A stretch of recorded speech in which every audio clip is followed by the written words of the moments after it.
গ্রামের নাম ছিল হিজলতলা। সেই গ্রামের পশ্চিম প্রান্তে একটা বিশাল পুরনো পুকুর ছিল, যার নাম ছিল মাছদিঘি। লোকমুখে শোনা যায় বহু বছর আগে এখানকার জমিদার আজগর আলী নামে এক বৃদ্ধকে জীবন্ত পুকুরে ডুবিয়ে মেরেছিল, কারণ সে জমিদারের গুপ্তধন রক্ষা করতে রাজি হয়নি। আর এই লোক নাকি মৃত্যুর পরে মাছ হয়ে গিয়েছিল।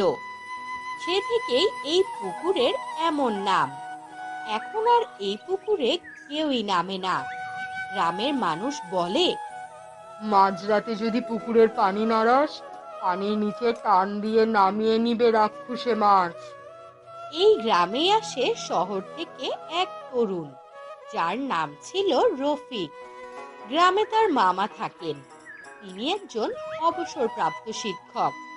মামা রফিককে ঘরে বসিয়ে বললেন, এই দিঘির ইতিহাস জানতে চাস? কিন্তু রফিক, তুই সাবধানে থাকবি। মামা, ভয় পাবার কিছু নেই। আমি লোক কথা নিয়ে গবেষণা করি। ভূত টুতে ওসব আমি বিশ্বাস করি না। যারা বিশ্বাস করে না, তাদের জন্যই তো ভয়টা সত্যি হয়ে ওঠে। আমি বাস্তববাদী মানুষ মামা। কাল সকালে আমি পুকুরে যাব। পরদিন রফিক ক্যামেরা, নোটবুক আর ভয়েস রেকর্ডার নিয়ে গেল দিঘির ধারে। পুকুরটা যেন সময়ের বাইরে পড়ে আছে। চারপাশে ঘন জলজ শৈবাল, অদ্ভুত সবুজাভাব পানি, আর মাঝখানে একটা ভাঙা ঘাট। এক বৃদ্ধ মুচি পুকুরের ধারে বসেছিলেন। রফিক তাকে জিজ্ঞেস করলো, চাচা, এই দিঘির ইতিহাস জানেন? ওটা ইতিহাস না, ওটা ইতিহাস না, ওটা বাপের জায়গা বাবা। জমিদার আজগর আলীকে মেরে ফেলার পর পুকুরের সমস্ত পানি লাল হয়ে গিয়েছিল। সেই থেকে কেউ আর ওখানটায় নামে না। আপনারা ভয় পান? ভয় পাই না, কিন্তু আমরা অনেক সম্মান করি। ওই পুকুরে আত্মা আছে। রফিক হেসে হেসে নোট নিল, তারপর ছবি তুলল। কিন্তু হঠাৎই বাতাস থেমে গেল। পানির উপরে হালকা বুদবুদ উঠল। রফিক তাকিয়ে দেখলো পানিতে একটা ছায়া নড়ছে, যেন কেউ সাঁতার কাটছে। সে হেসে বলল, সম্ভবত বড় কোনো মাছ হবে। কিন্তু বৃদ্ধ উঠে দাঁড়িয়ে কাপা গলায় বলল, বাবা, এইখান থেকে চলে যা। দুপুরের পরও জেগে ওঠে। রাতে রফিক রেকর্ডগুলো শোনার সময় লক্ষ্য করলো তার দিনের রেকর্ডিং এর মাঝে একটা অদ্ভুত আওয়াজ এসেছে। মৃদু গলা, কাপা কাপা কণ্ঠে কেউ বলছে, আমার জল কে নাড়লো? রফিক হতভম্ব। সে তখন একা ছিল এবং তার আশপাশ দিয়েও কেউ ছিল না। তারপরই সে আবারও একটা শব্দ শুনতে পেল, আমার ঘাটে কে পা রাখলো? রফিক থেমে গেল। তার বুক ধড়ফড় করছিল। একটু পর সে স্বাভাবিক হয়ে এক হাসি দিয়ে বলল, শব্দ বিকৃতি ঘটেছে মনে হয়। Voice wave effect. হঠাৎই রাতের আধারে চাঁদ মেঘে ঢেকে গেল, আর পুকুরের দিক থেকে হালকা ছপ ছপ আওয়াজ আসছিল। রফিক ঘুমাতে পারছিল না। সে টর্চ হাতে ঘর থেকে বের হয়ে গেল। কি ব্যাপার? বিষয়টা একবার দেখতে হচ্ছে তো। ঘাটে পৌঁছে সে দেখলো পানির মাঝে কিছু একটা ভাসছে। সে আলো ফেলে দেখলো বিশাল আকৃতির একটা মাছ, কিন্তু এত অস্বাভাবিক বড়। এটা কি প্রজাতি? এত বড় মাছ, তাও আবার পানির উপরটায় ভেসে আছে। এমনটা তো কখনো দেখিনি। সচরাচর এত বড় মাছ এইটুকু পুকুরের ভিতরে কিভাবেই বা থাকবে? আর একটু কাছে গিয়ে দেখি তো। হঠাৎই মাছটা মাথা উঁচু করলো। তার মুখ থেকে একটা শব্দ বেরিয়ে এলো, ফিরে যা। রফিক রফিক ভয় পেয়ে কিছুটা পেছনে সরে গেল।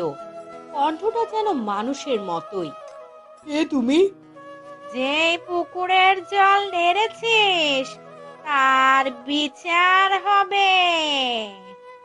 রফিক দৌড়ে পালাতে চাইলো, কিন্তু তার পা যেন ভারী হয়ে গেল। হঠাৎ সে এক অদ্ভুত জগতে এসে পড়ল। আমার নাম আজগর আলী। জমিদার আমাকে এই পুকুরেই ডুবিয়ে মেরেছিল, কারণ আমি তার লুকোনো রক্তমণি গুপ্তধন রক্ষা করতে পারিনি। তুমি আমাকেই কেন ধরলে? আমি কি অপরাধ করেছি? কারণ তুই ওদের বংশধর, তোর রক্তে তাদের ঋণ আছে। রফিক বিস্ময়ে চিৎকার করে বলল, আমি কিচ্ছু জানি না। আমি এসবের কিচ্ছুই জানি না। আমায় ছেড়ে দাও, দয়া করো। দয়া করে আমায় ছেড়ে দাও। পাপ উত্তরাধিকার হয়ে থাকে। তুই যখন আমার জল নাড়লি, আমি তখনই জেগে উঠেছি। হা হা হা হা হা। আমি মুক্তি দিতে চাই তোমাকে। বলো, আমাকে কিভাবে কি করতে হবে? আমার অস্থি এই পুকুরের তলায়, ওটা তুলে কবর দে, তাহলেই আমি মুক্তি পাবো। রফিকের হঠাৎ মাথা ঘুরতে শুরু করে। একটু পর সে নিজেকে নিজের ঘরের বিছানায় পায়, কিন্তু তার সারা শরীরে কাদা লেগেছিল। তার মানে তার মানে আমি সত্যি সেখানটায় গিয়েছিলাম। পরদিন সে একজন গ্রামবাসী নিয়ে দিঘিতে যায় এবং সেখানে সে ডুবুরি নামায়। ডুবুরি উঠে এসে বলে, ভাই, নিচে তো অনেক হাড়গোড় পাওয়া গেছে, মানুষের হাড়। সবাই আতঙ্কে ছুটে যায় আর রফিক হাড়গুলো তুলে কবর দেয় গাছতলায়। হঠাৎই এক বাতাস বইতে শুরু করে। পুকুরের পানি হঠাৎ একদমই শান্ত হয়ে যায়। এরপর থেকে সেই গ্রামে আর কোনো ভুতুড়ে ঘটনা ঘটেনি। কল্যাণপুর নামে ছোট্ট এক গ্রাম ছিল। সেখানে ছিল কাদামাখানোর রাস্তা, তাতে চলতো গরুর গাড়ি। সন্ধ্যার পর লোকজন কুপি জ্বালিয়ে রাখত। এই গ্রামেই বাস করত রঙিলা নামের এক মেয়ে। নামের মতোই তার রঙিন একখানা মন ছিল। নতুন শাড়ি, লাল সিঁদুর, কানে দুল, গলায় হার, এসবের প্রতি তার টান ছিল অদ্ভুত। কিন্তু রঙিলার স্বামী মাধব ছিল গরিব কৃষক। বছরের পর বছর জমিতে ফসল ঠিকমতো ফলাতে পারত না। সংসারে লেগে থাকতো নিত্য অভাব। মাধব, সবাইকে দেখি নতুন শাড়ি পরে মেলায় ঘুরতে যায়, আমার কি কখনো শখ পূরণ হবে না? একদিন হবেই রঙিলা, তবে আগে আমাদের খেয়ে পড়ে বাঁচাটা দরকার। কিন্তু রঙিলার শখ আর দারিদ্র্যের লড়াই চলতেই থাকলো। সে সময় গ্রামে বেশ দাপট নিয়ে ঘুরতো মহাজন গোপাল ঘোষাল।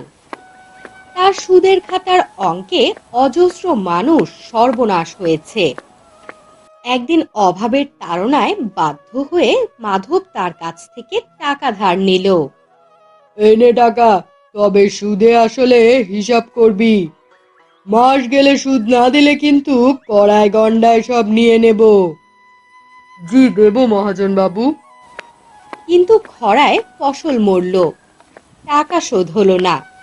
গোপাল এসে মাধবের বাড়ির সামনে চিৎকার জুড়ে দিল, টাকা কোথায় মাধব? শোধ না দিলে ঘর বাড়ি সব বাজেয়াপ্ত করব।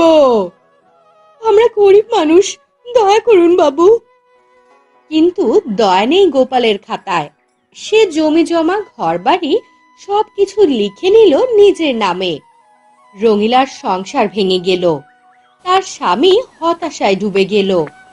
অসহায় রঙিলা সবার সামনে কাঁদতে কাঁদতে বলল, গোপাল, তুমি মানুষ নও, রাক্ষস। আমার সংসার কেড়ে নিয়েছিস তুই। আজ যদি আমি মরে যাই, তোকে ছেড়ে কথা বলবো না বলছি। সেই রাতেই রঙিলা গলায় দড়ি দিল, আর সেখানেই জন্ম হলো শাকচুন্নি রঙিলার। রঙিলার মৃত্যুর পর থেকেই গোপাল অদ্ভুত ঘটনাতে জড়িয়ে পড়তে লাগলো। প্রথম রাত, গোপালের খাতায় লিখতে গিয়ে সে দেখল অঙ্ক সব মুছে গিয়ে লেখা আছে সুদ সমান পাপ। দ্বিতীয় রাত, গোপাল দেখল তার ভাতের হাঁড়িতে কোনো ভাত নেই, আছে শুধু কাটা ঝোপ আর লম্বা চুল। তৃতীয় রাত, গোপাল ঘুম ভেঙে দেখে আয়নায় নিজের মাথায় লাল সিঁদুর আর চোখে কাজল। ও মা গো, আমি মহাজন নাকি মহিলাজন? গ্রাম জুড়ে হাসাহাসি শুরু হলো। মহাজন তো এখন বউ সাজছে। রঙিলা শুধু ভয় দেখাতো না, মাঝে মাঝে এমন মজার কাণ্ড করত যে গ্রামবাসী বেশ মজা পেত। ধীরে ধীরে পুরো গ্রাম ভয়ে কাঁপতে লাগলো। রাত নামলেই কেউ আর একা রাস্তায় বের হতো না। সবাই বলতো রঙিলা বৌদি ফিরে এসেছে, মহাজনের সর্বনাশ করবে। গোপাল নিজেই পাগলের মতো হতে লাগলো। একদিকে ভয়, আরেকদিকে লোকের বিদ্রূপ। এই ভূত যে করেই হোক তাড়াতে হবে, নয়তো এই ভূত আমাকে পাগল করে ছাড়বে। গোপাল সেদিনই গ্রামের পুরোহিত থেকে ভূত বিদায়ের বিশেষ পূজা করার আয়োজন করে। গোপাল, এই পুজো করতে হলে অনেক খরচ করতে হবে। ছাগল দিতে হবে, ফল দিতে হবে, দান করতে হবে। গোপালের চোখ চকচক করে। আবার খরচ? ভূত তাড়াতেই যদি এত খরচ হয়? কিন্তু ভয় এত বেশি যে অবশেষে সে পুজোর আয়োজন করে ফেলল। পুজোর আসরে সবাই জড়ো হলো। ধূপ ধুনো মন্ত্র ঘন্টা বাজছে। গোপাল কাপা হাতে বসে আছে। হঠাৎ প্রবল ঝড় বৃষ্টি সৃষ্টি হলো। বাতাসে মশাল নিভে গেল। তখনই শোনা গেল রঙিলার ভয়ঙ্কর গলা।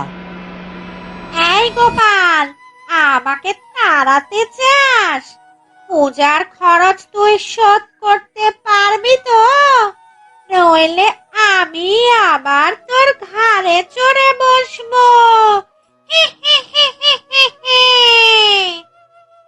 ঠিক তখনই এক বুড়ি এগিয়ে এসে বলে, এই রঙিলা তোকে কোনো ক্ষতি করছে না, সে তো তোরই অন্যায়ের শিকার। জমি ঘর সব কেড়ে নিয়েছিস, তার আত্মা শান্তি পাবে কি করে? গ্রামবাসী একে একে রঙিলার পাশে দাঁড়ায়।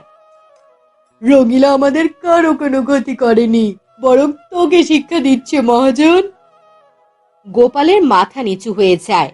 পুজোর ধোয়া আর বাতাসের ঘূর্ণিতে রঙিলার অবয়ব ভেসে ওঠে।